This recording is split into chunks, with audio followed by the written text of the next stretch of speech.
Kira's POV. Kanina sa palengke, inis na inis ako kung bakit ni Logan ako hinalikan at kung ano-ano ang pinagsasabi niya sa mga tao doon. Kaya habang naglalakad kami, hindi ko siya pinapansin o kinakausap man lang. Kira, wait! Talk to me! Sorry na! Talk to your face! Huwag kang susunod sa akin at bumalik kung saang planeta ka nang galing. Malakas na sigaw ko sapagkat inis na inis ako sa kanya. Anong mukha na lang ang ihaharap ko sa palengke bukas kung nakita nila lahat ng pangyayari? Kira, talk to me. I'm here to tell you everything. That night, wika ni Logan kaya natigilan ako sa paglalakad at tila inabsorb pa ang ilan niyang sasabihin.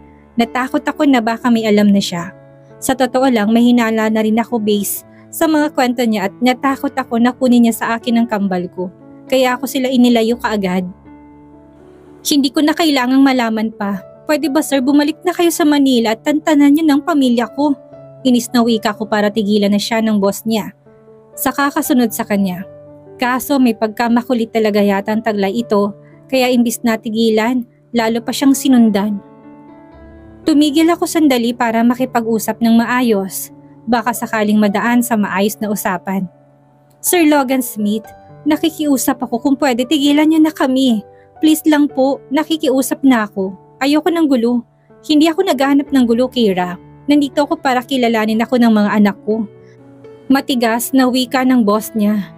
Sir, hindi mo nga sila anak. Bakit ayaw mo maniwala sa akin? Hindi nga kita maalala kaya paanong anak mo sila? Paliwanag ko. Baka sakaling paniwalaan niya kaso lang matigas at naninindigan talaga to. Kaya malapit nang maubos ang pasensya niya sa boss. Leave us alone. Huling wika ko. Why did I do that? Para tuluyang ilayo mo sa akin ang mga anak ko? Kira, nagulat ka ba? Yes, alam kong ikaw ang babaeng nabuntis ko 10 years ago. Kahit itago mo pa sa akin ang lahat, malalaman ko pa rin. Nakakalimutan mo yata na may impluwensya akong tao. Hindi ko alam ang sinasabi niyo, sir. Lasing ba kayo? Pwede ba huwag niyong ginugulong buhay naming mag-iina?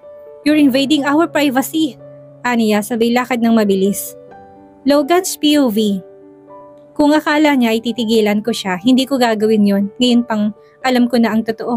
Sinundan ko si Kira ng palihim hanggang sa makita kung saan siya lumiko. Nagkagulatan pa kami nang bumulaga siya sa akin. Sir, ano ba? Hindi ba talaga kayo titigil? Kung boring ang buhay niyo, wag ang buhay kong pakialaman mo. Umuwi ka na bago pa kita ipadampot sa mga barangay. Pananakot ni Kira na akala naman niya ikakatakot ko. Fine, ano naman ang sasabihin mo? Sasabihin ko na ginugulo mo kami, Aniya. Sa paanong paraan, Kira? Hindi naman ako nagwawala o nag-iiskandalo, hindi ba? Kaya paanong ginugulo kita? Gusto ko lang makita ang mga anak ko, yun lang.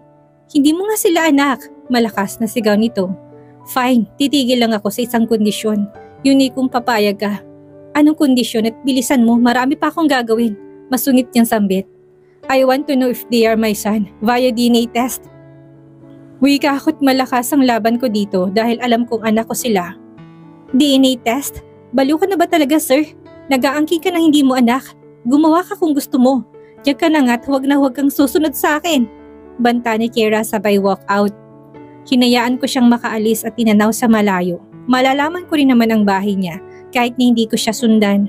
Naglakad ako pabalik ng bayan. Sumakay ulit ako ng tinatawag nilang sikad-sikad para maghanap ng matutuluyan ko habang inaasikaso kong pagsampa ng kaso sa kanya. Kung hindi siya makausap ng maayos, idadaan ko sa legal na paraan. Pagkarating ko ng bayan, dumiretso kaagad ako sa himpilan ng pulisya. Nagpatulong ako sa kanila kung paano ko mababawi ang mga anak ko na inilayo niya sa akin. Sa edad nila may karapatan na silang pumili kaya walang magagawa si Kira kung sakaling gusto nilang sumama sa akin. Kira POV. Samantalang pagdating naman ni Kira sa kanilang bahay, sinalubong siya kaagad ng anak na si Aidan para tulungan sa pinamili niya, habang si Alden naman ay nakatayo lang at nakatingin sa kanya.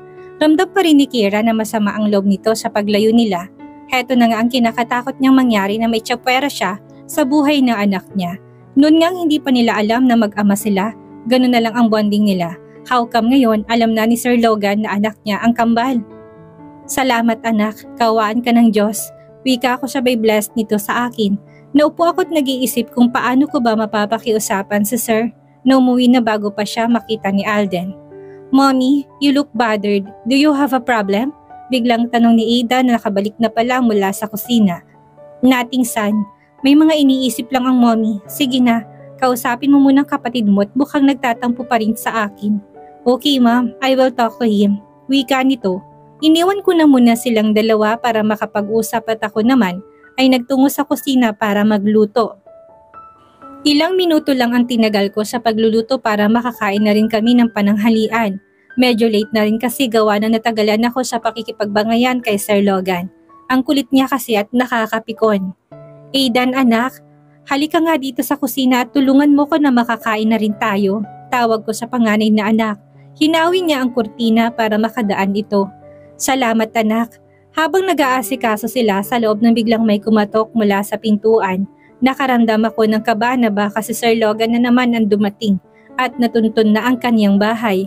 Binitawan ko ang sandok at nagmamadaling lumabas para pigilan si Alden na magbukas ng pinto. Bumungad sa kanya ang mga pulis na ikinagulat ko. Magandang tanghali ma'am, itatanong ko lang po kung kayo ba si Keira. Opo, ako nga ho. Bakit po? Ano pong kailangan niyo sa akin? Magalang na tanong niya sa loob-loob ay, may ka bang nararamdaman? Mabuti, maaari ka ba naming imbitahan sa presinto para mahingian ng statement? Po, para saan po ba sir? Sa salang kidnapping. Ho, kidnapping? Sino naman pong kinidnap ko? Laglagang pa nga at gulong-gulong isip ko kung totoo ba ang sinabi ng mga ito. Wala ho akong kinikidnap at gusto nyo, halughugin nyo pa ang bahay ko. Wika ko para maniwala lang sila na wala nga siyang kinidnap. Pinapasok kong mga pulis sa loob ng bahay para malaman nila na nagsasabi ako ng totoo. Kaagad na nilapitan itong anak kong si Alden at nagtanong sa bata. Anong pangalan mo, Utoy? Alden po. Magalang nasambit ng bata. Men, confirm. Kidnap nga ang bata. Teka, anong kinidnap? Anak ko yan sir. Ako ang nanay nila. Sino bang nagsabi na kinidnap kong sarili kong anak? Hibang ba siya? Magsasalita pa sana ito na biglang pumasok ang kinainisan kong tao. Ako, bakit kinidnap mo na naman talagang anak ko? Malakas ang loob na sabi ni Logan. Daddy, you're here! You saved me! Wika ni Alden at sabik na yumakap sa nawalay na daddy. Nagpalinga-linga ang mga pulis sa nakikitang eksena. Mabilis namang hinila ni Keira ang anak palayo dito. Teka nga Sir Logan, ikaw nagsabing kinidnap kong sarili kong anak? Ang kapal naman ng mukha mo. Malakas na sigaw ko. Isang sampal ang ginawad ko sa boss ko na umaangkin sa kanyang anak. Aray, ang sakit nun. Talagang hindi lang yan ang aabutin mo kapag hindi ka pa lumayas. Banta ko. Boss, away mag-asawa yata to. Singit ng isang pulis. Hindi ko siya asawa mga sir. May saltik yung lalaki na yan at nangaangkin ng anak. Yan ang idedemanda ko ng trespassing at invading privacy. Aniya, Mommy, enough. Daddy's right. This is kidnapping. Dinala niyo kami dito nang hindi man lang kami tinatanong kung gusto namin. Singit ni Alden sabay takbo sa inakalang daddy niya. Na daddy naman talaga niya. I'm sick and tired, Keira. Para matapos na to, pumayag ka na sa DNA test. At kapag mali ako ng paratang sayo, sige. Lalayo na ako at hindi na magpapakita pa. Kahit kailan at kung tama ako, kukunin ko mga anak ko sa'yo at ilalayo ko sila. Kilala mo ko, Keira. May impluwensyang tao ako sa lipunan. And in one snap, kaya kong gawin ang lahat ng gusto ko. Fine. Sa oras na mali ka, kakasuhan kita. Banta ko na hindi man lang natakot si Logan. Dahil malakas ang pakiramdam niya na anak niya ang kambal. Ma'am at sir, mauna na ho kami. Ayusin niyo na lang ang problema niyong dalawang mag-asawa at marami pa kaming gagawin sa presinto. Wika ng pulis na nanayayamot na rin sa dalawa. Uulitin ko sir, hindi ko siya asawa. Sige ma'am, pero mauna na kami. Paalam nito. Salamat sir, wika ni Logan. Nangingiti-ngiti pa sa kalokohan nito. O anong iningiti-ngiti mo dyan? Aber? Wala lang, ang ganda mo kasi. Biglang banat nito na ikinisimangot niya. Che, sabay walk out. Logan, POV. Tuwang-tuwa naman si Alden na muling makita ang kanyang daddy at marami pang nakwento tungkol sa pag-alis nila. Is it true, Dad? Hindi makapaniwalang tanong ng bata. Yes, son. But we need to undergo the DNA test para maniwala ng mommy mo at hindi naman niya sabihin na inaangkin ko kayo. I'm so happy that I finally found you. Akala ko tuloy na kayong mawawala sa akin. Naiyak na sambit ni Logan sa harap ng anak. Kahit lalaki siya, ay hindi ni Logan mapigilan ang damdamin niya bilang isang ama. I have a better idea, Dad. Wika ng bata habang nakatingin sa daddy nito. Ano yun, son? Tanong niya na tila binabasa ang laman ng isip ng anak. Marry my mommy, dad. Marry her para hindi na tayo magkahalayo pa at magkasama tayong apat. Aniya. Gusto man ni Logan ng idea na yon at ng anak niya. Kaso ang tanong, papayag nga bang mommy nito? Son, mahirap yung gusto mo.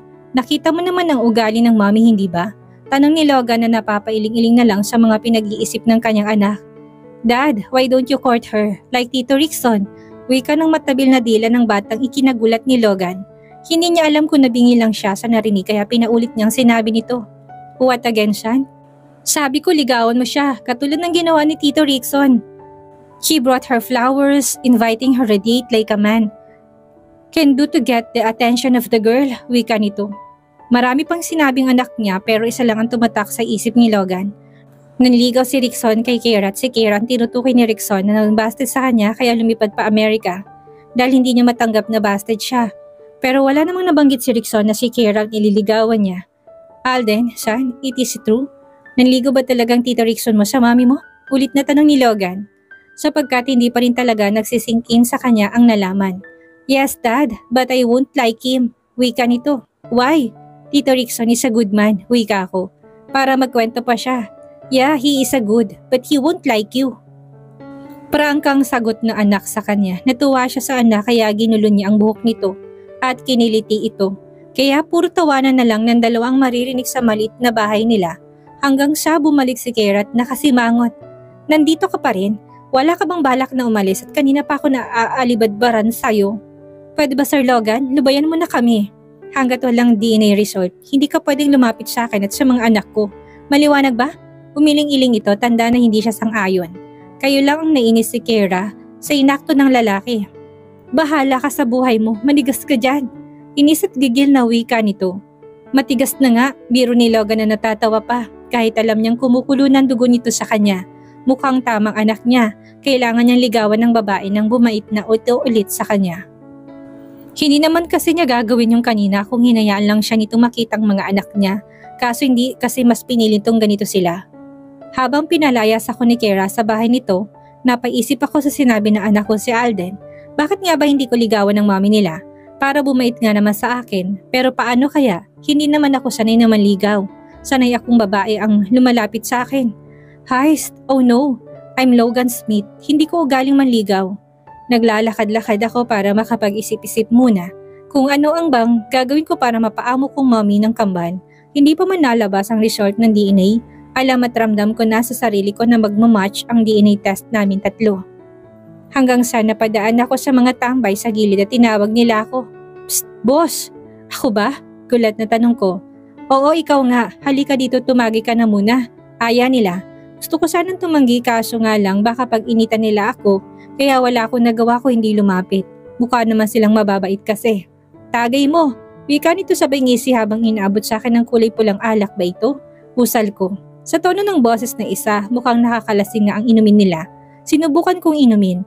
Ang inabot nito at medyo humagod sa lalamunan kong kulay pulang ito. Mga boss, anong tawag sa iniinom niyo?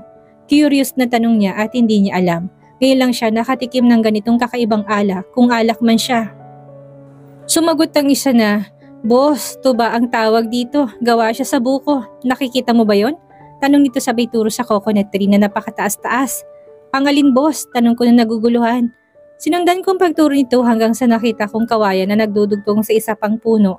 Ayan, yan ang proseso ng paggawa ng tuba. Paliwanag nito na kahit nakainom na hindi pa rin nalalasing na sobra. I see, sad ko. Bigla naman silang nagtawa na nakinakunot ng noo ko. Spoken dollar ka pala boss. Taga saan ka ba dito? Seryosong tanong nito sa kanya. Hindi ako taga dito, taga Manila ako. May sinundan lang ako dito, ang mag-iina ko.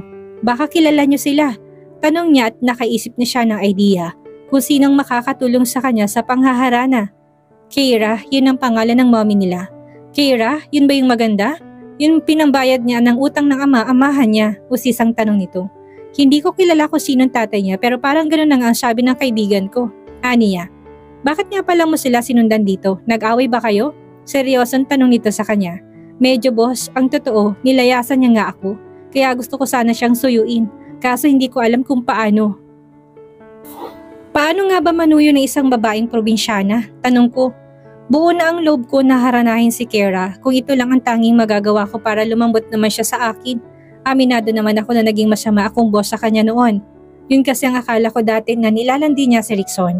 Natigil ang pagbabalik tanaw ko ng tapikin ng isa pa.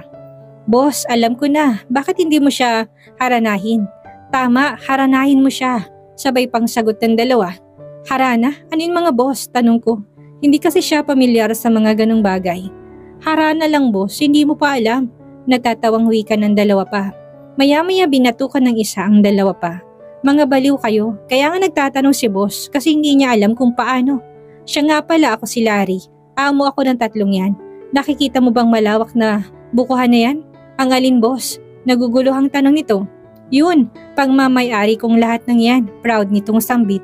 Nakakatuwa naman sila kaya ginanahan ako makipag-inuman sa kanila.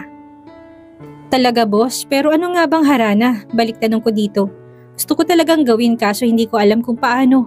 Boss, madali lang, kumuha ka lang gitara. Meron ka ba dyan? Tanong nito. Napakamot siya bigla ng ulo nang maalalang wala siyang mga gamit na ganoon, pero maaga-aga pa naman pwede siyang bumili sa bayan. Naku boss, wala ako nun. Pero pwede akong bumili sa bayan. Aniya, wag na boss, sabi ng dalawa pa. Meron ako sa bahay. Ang tanong, marunong ka bang kumanta? Curious na tanong ng isa pa. Muli siyang napakamot ng ulo. Kanta ba? Hindi ko yata forte yan mga boss. Pwede bang iba na lang? Tanong ko. Alanganin kasi siya sa haranang ganyan. Baka imbis na bumait ito sa kanya, lalo lang mabwisit. Pass ako sa harana mga boss. Hindi ako marunong kumanta at baka lalo akong palayasin nun. Ang sungit naman pala ni Kara, wika nito. Takusa ka pala boss. Sabay-sabay na nagtawanan ng mga ito sa kanya. Lalo tuloy siyang nahiwagaan sa mga kausap. Kaya sinunod-sunod niya ang 3 puno ng baso ng tinatawag nilang tuba. Masarap naman kasi sa panlasa niya kaya okay lang din. Dumukot siya na pera sa wallet na makitang paubos na ito. Boss, ano yan? Tanong ng isa pa. Tanga ka ba? Pera yan at maraming pera. Tiba-tiba tayo nito pare. Wika ng isa pa na nakangisi. Kaso lang bigla silang binatukan ng amo nilang si Landro. Hoy mga gago, wag nga kayong ganyan. Baka isipin ng dayo mga ganito tayo dito. Pumirmi kayo at baka tamaan kayo sa akin at hindi sa alak. Banta nito sa mga tauhan. Sorry boss, hingin pa umanhin ng dalawa pa. Hayaan mo sila boss, gusto ko pa kasi nito kaso nakita kong paubos na. Kaya gusto ko pang bumili. Aniya. Wag na boss, marami ako niyan. Mamaya pauuwian kita ng tuba. Balik tayo sa panliligaw mo kay Kara. Ganitong gawin mo mamayang gabi. Magpagwapo ka at magpahinga lang kami ngayon at magkita tayo sa bahay nila mamayang alas 8 ng gabi para mangharana.